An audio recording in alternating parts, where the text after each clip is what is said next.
kining pasyente aduna na kini siya severe back pain, daghanan siyang naadtuan nga therapist o PT apan failure o sleep disc ang case. Kining sitwasyon na higaligso nato ni siya gipangutana kung asa siya gikan, no, nganong nagkabian siya. So nagikan daw siya sa iyang therapist o siyang maghilot pero wa gihapoy epekto. Iyan na daw gibadlong, undangan kay sakit na pero wa gihapon na patuo. So mo ni siya galigso natong gi-interview siya maayo.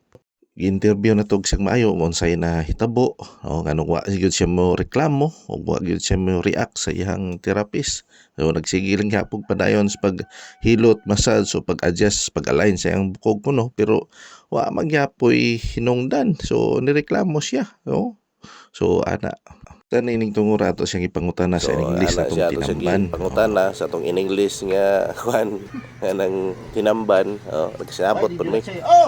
Mo ni siya si Douglas. So diri ni siya dool sa amo sa Daniel Apopong. Daniel Apopong, Purok Daniel Apopong, General Santos City, no? So ana siya.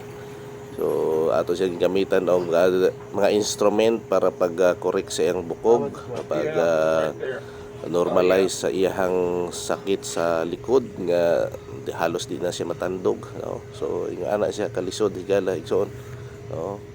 So kaloy sa Ginoo, Hining tungura nagumpisa na kog evaluate og pangita sa iyang sleep disc og pila ka degree og unsay mga nanghitabo gyud sa iyang backbone.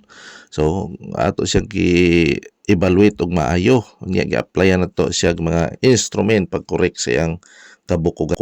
Ato siyang gigamit instrument nga gitawag og corrector sa pag-verify og pag-loosen sa iyahang na-collapse, no, nga kabukugan sa lower lumbar. Unya ato pagyod siyang gidugangan sa usa ka technique nga gitawag og central and side view figure sa technique sa chiropractic. Unya atong gilosen pagyod balik ang iyahang pelvic frame, no, sa iyahang left side aron sa ingon ana magaad-gaan ang iyang paminaw. Unya ato pagyud siya gipalingkod, niya atong gi-applyan siya og acupuncture nga lateral technique. So ingon ana siya nindot na ang iyang kahimtang, iyang paminaw siyang lawas. Niya ato pagyud siyang gidugangan o pagpainom sa kape nga inato kape nga naapod siya gamay nga herb para mo relieve ang iyang stress, ang iyang tension sa iyang kaunuran. So nga siya gihaligson diri sa Jensen Chiropractic and Bone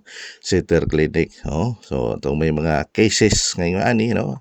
So di lang kay puro treatment, tapos tay mga ginapainom ginagmay para wala ang iyang tension. So nga ana siya gihaligson ang atong ginahimo diri aron lang sa paghatag og alibyo o kayuhan sa may balatian. Then kining nga portion second session na ni. So abtik na kay siya, no? Wala na ang ihang gipamati nga sakit sa lawas. So parang damgo lang kung galing sa bado, ha?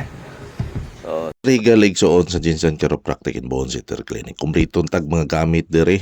Tagigurado lang ni tan-awon atong clinic pero kompleto tag mga gamit diri.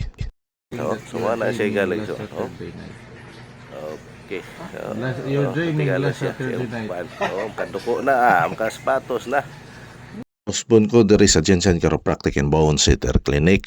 Doon na kita kompletong gamit alang sa nagkalailaing balatian sa bukog, sa unod, mga pasmo sa unod o mga paralyze o guban pang mga balatian, severe back pain nga halos magbalik-balik na o gano na mga komplikasyon sa kabukugan diri na sa Jensen Chiropractic and Bone Center Clinic.